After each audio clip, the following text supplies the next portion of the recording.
What's up, guys, and welcome back to another episode of our special series in the Community Corner podcast, where we basically break down every single company on the S&P 500, its story, and what you and I can take away from it. So on that note, I'm Arnav. And I'm Nikhil, and today we're going to be talking about a tech titan in the tech world, Microsoft. We're going to delve into how this company grew from just a small, mere startup to a global powerhouse in the industry. Microsoft's story is a testament to vision, adaptability, and innovation. So let's kind of uncover the facts behind their monumental rise.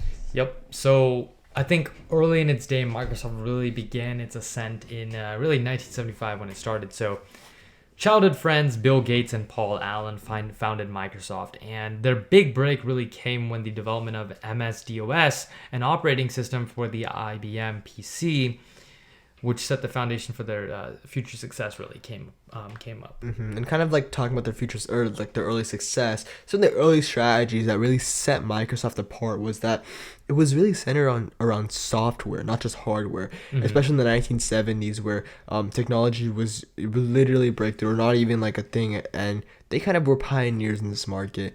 They licensed MS-DOS to IBM while really retaining the rights to sell it to other PC manufacturers, a move that proved to be incredibly lucrative because ownership of that thing means that they can sell it to other people, and just revenue-wise and business-wise, which is a very good business decision on their part. Kind of propelled their growth and success as a company moving forward. Exactly, and software licensing was really their initial game changer. The strategy truly just fueled their growth. I mean, this approach allowed Microsoft to dominate the PC, and I mean really dominate that operating system market for PCs. And so as PCs became more common, Microsoft software became to be kind of the industry standard. And so kind of just doing that step early on really just allowed it to be at the forefront of this industry, and it really laid that groundwork for that widespread growth. Let's kind of talk about how it rose to dominance and became literally a household name.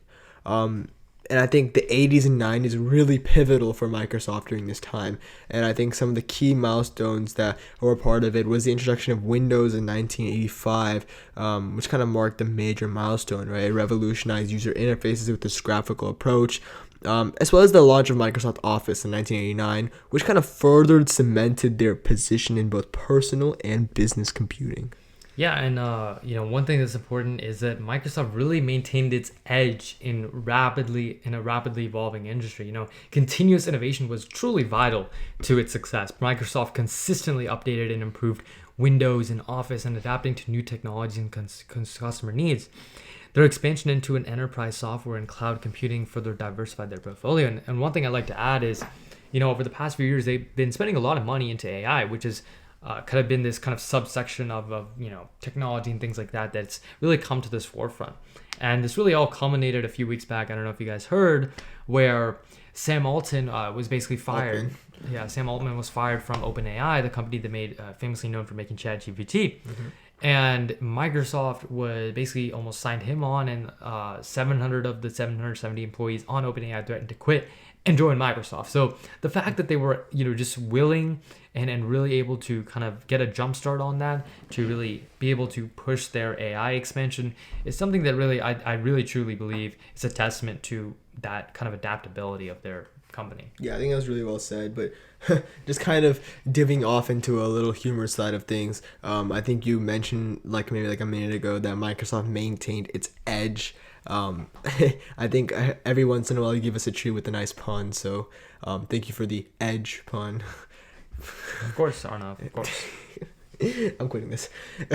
But in the new millennium, right, Microsoft continued to thrive, not just from its early rapid expansion, but really especially in the late, even after the late 90s, even with leadership and adaptability as it navigated antitrust challenges and kind of the shift towards internet by evolving its products and entering new markets.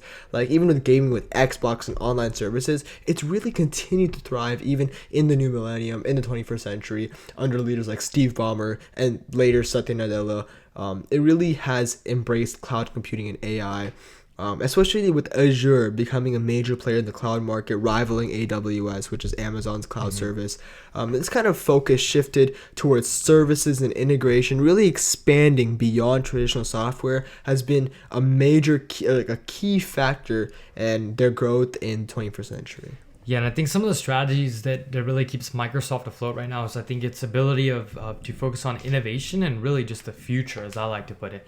They're putting a lot of money, like I said, into AI, things like cloud computing as well, and business solutions overall. And they're focusing on a sustainable and ethical future, especially within AI. And they're recognizing the importance of social responsibility in business. And I think the fact that they've kind of implemented in their work culture, in their products, in their vision, their brand image, and all these things really elevates that kind of status of the company. 100%. Microsoft's story shows the importance of foresight and adaptation and technology, and it kind of underscores the power of strategic planning and continuous innovation. In the tech world, staying relevant means staying ahead of the curve. Yep, and with that, I'd like to put an end to today's episode on Microsoft as a part of our larger series on the S&P 500 companies. This has been the Community Corner podcast, and until next time, peace.